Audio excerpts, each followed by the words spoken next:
brèche et le mot offensive. Le mot brèche parce que si on suit les recommandations de Clausewitz, le stratège bien connu, il explique une chose qui pourtant apparaît tout à fait évidente. Il explique qu'il faut concentrer ses forces sur le point le plus faible de l'adversaire pour faire une brèche dans le front adverse. L'opportunité de l'élection européenne, c'est précisément de pouvoir concentrer des forces immenses venant d'horizons très différents, multiples, qui vont agir sur le point le plus sensible de l'adversaire, précisément, qui est la légitimité du système mis en place avec l'Union européenne. On appuie là où ça fait mal.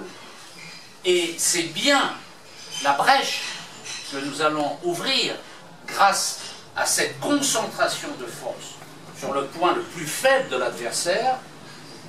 Le point le plus faible, ce n'est pas le niveau des votes eurocritiques. Ils s'en foutent, puisque les votes eurocritiques se font dans le système. C'est l'abstention qui va compter. Et donc, nous ouvrons une brèche. Et nous ouvrons une brèche pour développer l'offensive. L'offensive qui sera un renversement radical d'état d'esprit, parce que depuis une trentaine d'années, le mouvement social est sur la défensive.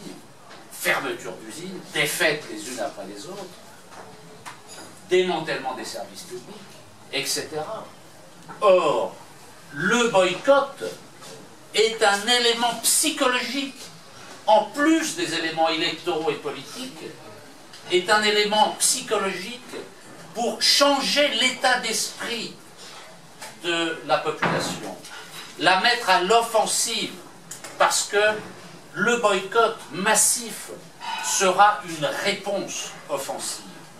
Et je crois qu'il faut qu'on insiste sur cet aspect.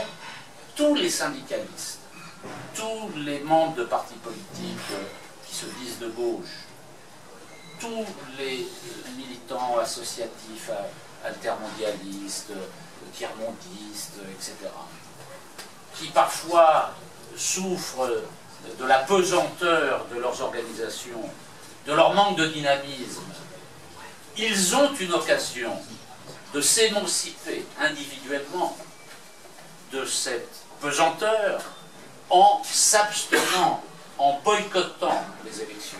Et non seulement en boycottant les élections, mais en les boycottant de façon militante, c'est-à-dire en s'engageant dans l'action pour convaincre les citoyens de s'abstenir. Et en procédant de cette manière, nous remettons la société, le mouvement social, dans un état d'esprit offensif. Ce qui aura des retombées, n'en doutons pas, sur les luttes syndicales, sur les luttes politiques et sur la suite des opérations. Donc, 2 mots de conclusion: ouvrir la brèche, passer à l'offensive avec le boycott.